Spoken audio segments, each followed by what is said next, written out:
Like, for instance, today, up to the end of the week. And then the judge would, for uncompassionate reasons, would say, okay, fine. We'll postpone this case until you have written your exams. And in this case, also, this is on compassionate reasons. I know there are people who come and say, hey, this constitution, aina Ubuntu. You know the principles of Ubuntu. The first judge to write about this was the late Chief Justice Langa. You've read those cases where he extols the principles of Ubuntu. Yes. Yeah, if you are black and you are humane and you subscribe to the principle of Ubuntu, here's a person who is supposed to write exams. And then your conscience, what does it tell you? Is it fair for him to give evidence today, write exams, give evidence, write exams, give evidence, write exams, and thereafter he's cross-examined? Fine, no problem. What does your sense of justice tell you, or compassionate, or humaneness? For me, but I'll go along with what you are saying should happen. If you say he must come and give evidence, fine. Well, that's precisely the points that we discussed yesterday, my lord, that perhaps on compassionate it's on compassionate grounds, that consideration be given to allowing him to write, to sit for his exams and finish. And experience has taught us in our student days that it's difficult to divide your attention. It's obvious. When you're dealing with exams, but yeah. So you say he's coming at 2? Yes. Okay, fine. He might be here a bit earlier. But in the meantime, my lord, my colleagues... How many days is he writing anyway? How many days? We'll be consulting. How many days is he writing? As I indicated yesterday, my lord, it's several days. I think it's about 6 days. 6 days. But he indicated that some of the modules are what they call portfolios that require you to do research and then prepare. And he says it's only those modules, my lord, that require the portfolios, that require more time, that he will then request more time on. So he was going to then come back to us and indicate which ones are modules, which ones will require more time on the basis that they are modules. And perhaps when he comes here, he will then give us this court is compassionate. That's for 1 year. 1 year. Mr. Potgieter, is it Mr. Peters? For him to be consulted by the counsels and for him to be present so that the cross-examination of that witness, Mangena, could begin. Because it's the right thing to do. As one of the people who Judge Rata said, because there are people who are going to say, hey, the Constitution, let me show up and mark the register, okay? And it is the right thing to do. Those are your words. As you try to gaslight the defense and tell them you waited for their witness for over a year. That witness was not available. Gininda has been available for over a year. Gininda has been there. He's the lead investigator. How does he not make time for his lead investigation done? I am so upset today. Today's edition is going to be unfiltered, okay? It's going to be raw and unfiltered because this is... I'm not going to say it. I really want to say it. This is BS. Yeah, let's go ahead and say that so YouTube doesn't get upset with me. This is absolute hogwash, BS, thumb-sucking crap. How the hell does this judge in one sentence say, I have to be compassionate, I have to be compassionate, and tell us about an imaginary case or student, back it up, give us the case number, where the student had to go for exams and he gave them time to do so and came back? Gininda is not a student. Gininda is a policeman, and not just a policeman, a brigadier, okay? He is obligated to the state. He should do like his friend there, Mjiago. He should resign, then do his LLB, pass the bar, and. This man is getting exceptions because he is a brigadier? Well, in Judge Ratta's mind, he's already a general. Somebody put a comment and said, Judge Ratta is in spaces that we are not in, so maybe he knows he's going to be promoted to a general and he's already letting the cat out of the bag. I mean, I cannot even believe the nerve, okay, the audacity. I'm done with Baloyi. Okay, this is my official video. If there was ever any beliefs I had with the state or alignments with the state, I have cut the ties right here, right now. How dare Baloyi say, Gininda's studies are a private matter. Can we discuss this in chambers? You know what, Judge Ratta? I will give you this one. Judge Ratta said, no, we are not doing that. We are doing it right here. Go call him 15 minutes. Of course, Gininda did not make himself available.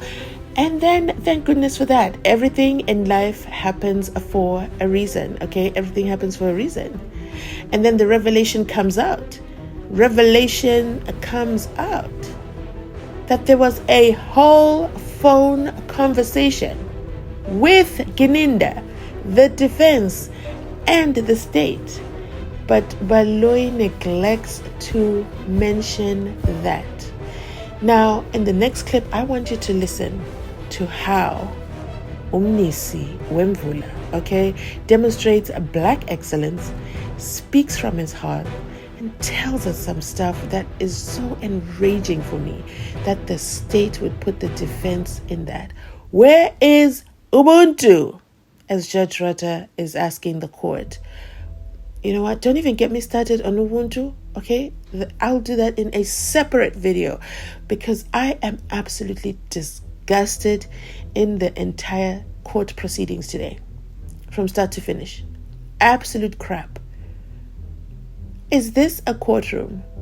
What authority is Baloyi operating on? It definitely is nowhere near compassion. We're not looking for compassion. We're looking for the law to be upheld and for it to be a free and fair trial for the 5 accused. If they're guilty, let them be found guilty as soon as possible. But to withhold a witness because he's writing bloody exams? Get the hell out of here. He's not the first person in South Africa to write exams. He's also not the last. I can tell you, one would be tempted to say, there are thousands, hundreds of thousands of people writing exams right now. They have done what they needed to do to balance their work-life school balance. Why must the 5 accused carry the weight of Brigadier Gininda's decision to study for an LLB? Is it because it's an LLB that there's suddenly this weight of compassion in the courtroom that has never shown compassion? Let's continue listening on because I am so upset. So, with, I also make submissions. yeah, Thank you. I'm not so sure what the state has told to the court is exactly what transpired yesterday. they haven't told me anything. They told me everything here. That's why I wasn't here when you spoke. Everything Mr. Baloyi tells me, I hear it in court, not in passages. Thank you for responding to my question, Judge Ratta, because it is still not clear, okay? Thank you. Okay, so you don't hear things from the hallways. You don't have any side conversations with Baloyi. Okay. Respectfully, thank you. Thank you for confirming this because I asked this in a video yesterday because I needed to know who told you that Gininda was writing exams? Because we didn't hear it in court. We heard it from you, but how did you know? You still haven't addressed that. So you don't hear things from the hallway. Where did you hear this one from? Did Gininda write Rose an email? Because we're going to need Rose to testify and say that. Because right now it is giving whispers in hallways, as he calls them. And yes, I appreciate you watching the video and trying to respond to it. Thank you. Thank you. I am indebted to the court. Has been properly conveyed to the court. So, but nonetheless, let me take the opportunity to inform the court what it was. Okay, fine, yeah. Apparently, yesterday, when we were adjourned, and that is what I'm told by my colleague, I wasn't party to that. Mr. Gininda was here. Not really here. Not really here. I would appreciate if the court to really give me a hearing in as much as it did when the state was. No, but you say he was here, then you say he was not really here. I want to understand not really here. What I'm saying is, as that conversation was happening, I was not part of that conversation. So what happened is, and my colleague will come and amplify that this on the groundwork. They called him and they put him on a speakerphone. They indicated to him, and there was a conversation around his availability to come testify. He indicated that he does not have a problem to come testify and be given an opportunity a day before he writes an examination to go and prepare. That was the arrangement yesterday. So I'm saying my colleague, right from the accused and the state to come and testify that. So then all of a sudden, yeah, no. all of a sudden today, hardly 18 hours, it comes, or there is information that comes from the state to the effect that he says he prefers to go through his examination and to write and finalize his examination before he comes and testify. But there's a different dimension again, my lord, in this instance. In as much as I hear the court is a compassionate court, there's nothing wrong with that. But that should also be understood, my lord, around the background that Mr. Gininda is doing part-time studies. He knew when he got himself involved in studying that he's a policeman. May I finish, man? I'll give the court time to ask questions and then I'll have to respond. Because if I start to talk and then the court start to say no, I'm getting disturbed and discouraged. I don't know whether what I'm saying makes sense or not.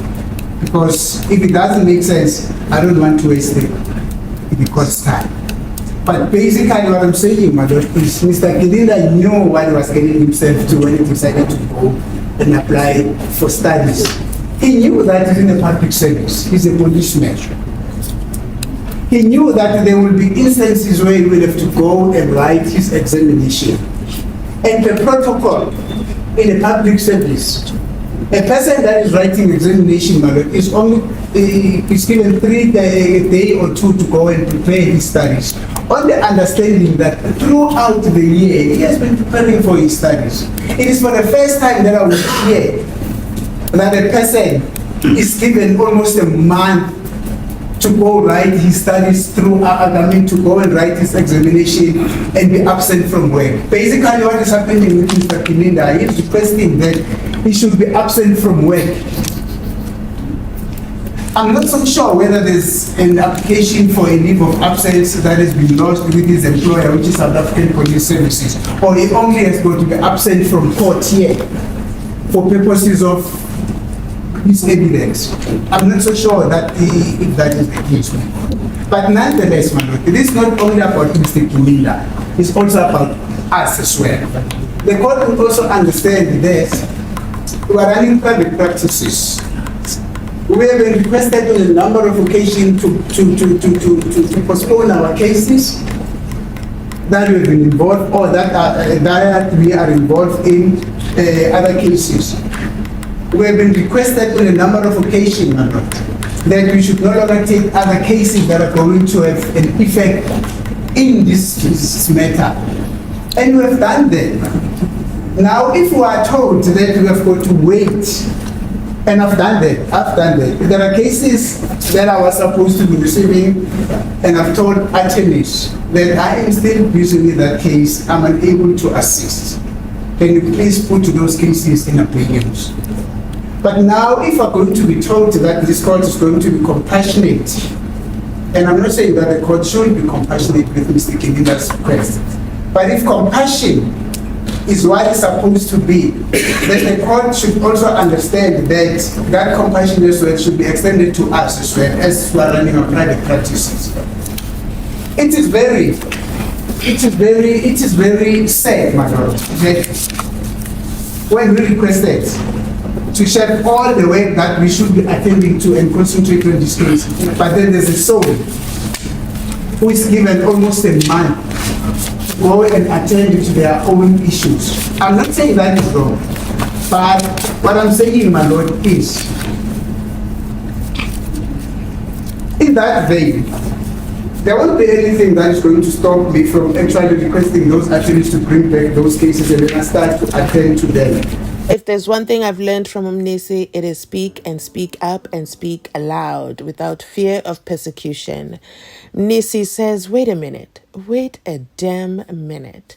The court is talking about compassion to Brigadier Gininda, who has to write exams, and this is going to be over a period of over a month, and we must just sit and twiddle our thumbs because we were ordered not to take other cases, and we have adhered to that from the very beginning. And after adhering to that, whenever we have other cases, we are told that we can't do them. And you know, these are private practice owners. I am so happy that he brought that up, because the court seems to have forgotten that they have already passed this LLB stage that Gininda is trying to get into. And why is Gininda trying to get into the private practice business? You know what? Asikolapo. Let me stay focused. Mnisi is brilliant.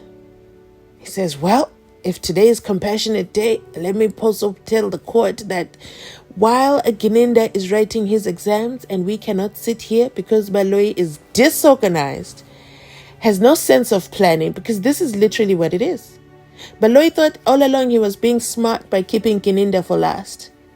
But now it is blowing up in his face. Baloyi now has egg yolk on his face, and he wants to cry to Daddy, Judge Rata, and say, no, they can't call him. And then Daddy says, you're right, we're going to go with compassion here. Ubuntu. All of a sudden, is Judge Rata not the same man who said he does not work with African science in his court and there's no way that it can be used in the courtroom? But today he says Ubuntu in the courts.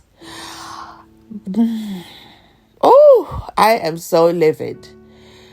Mnisi expresses, this is literally like a soldier saying, hey, I know we're in war.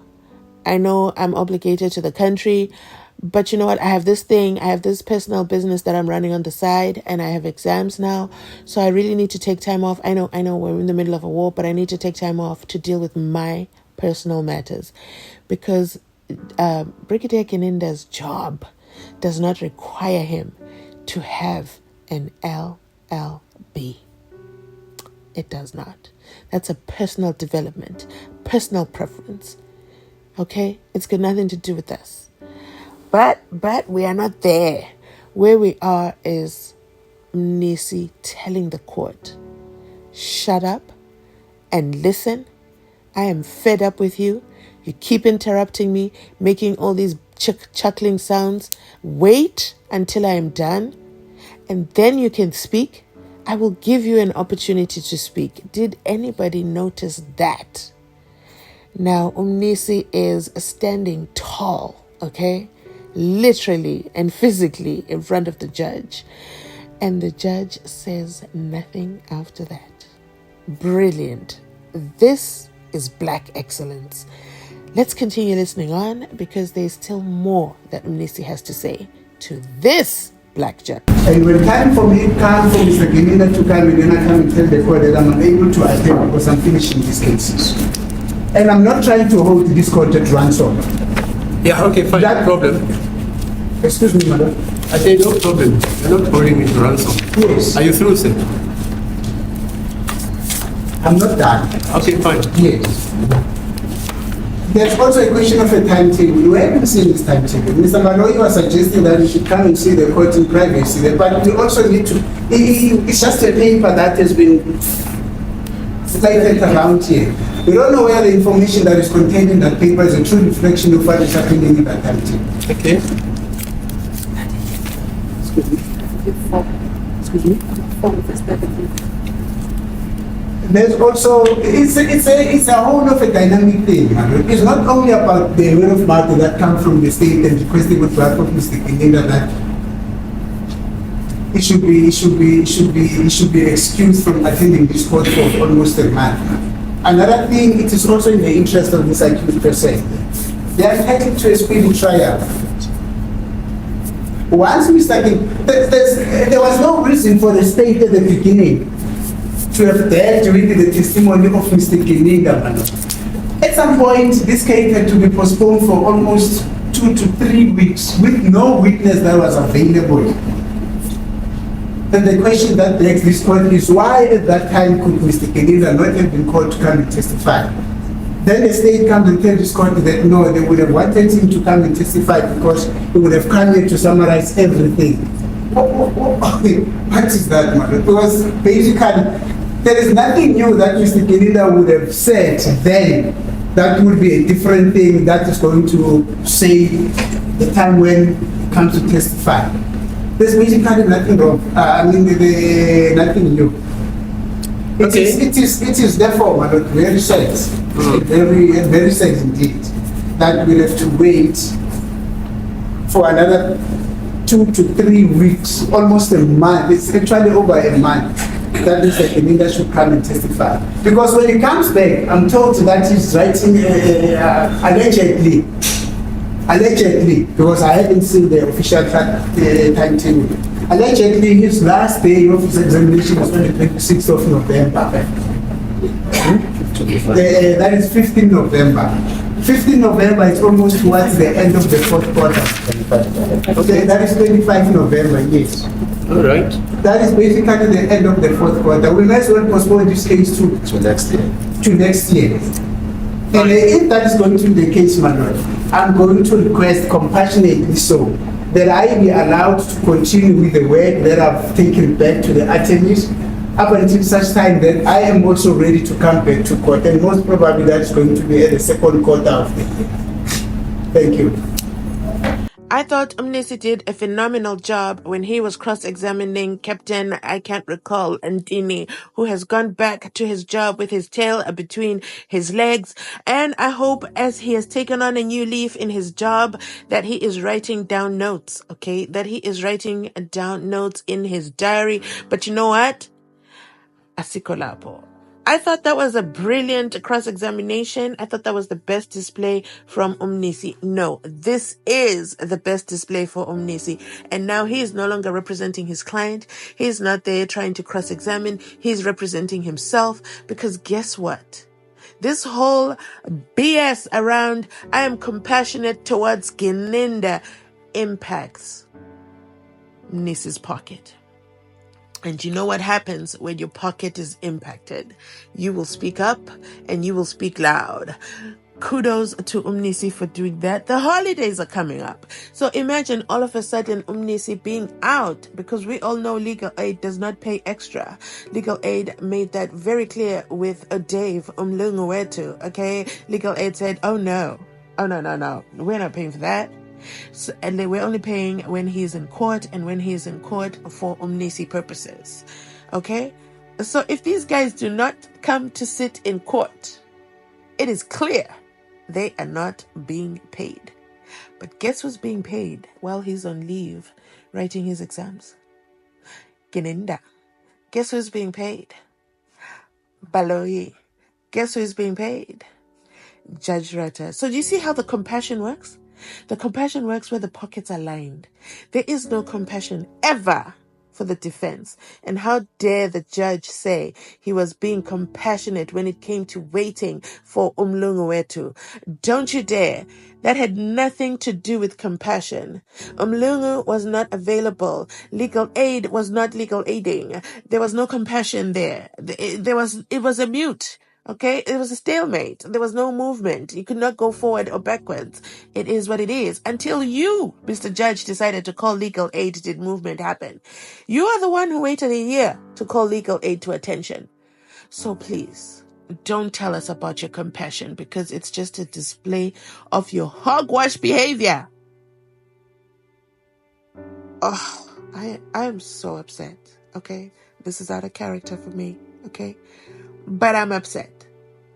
Don't touch Mnisi's money, okay? And the man needs his money. He's hard work. In fact, legal aid, give him a raise or two.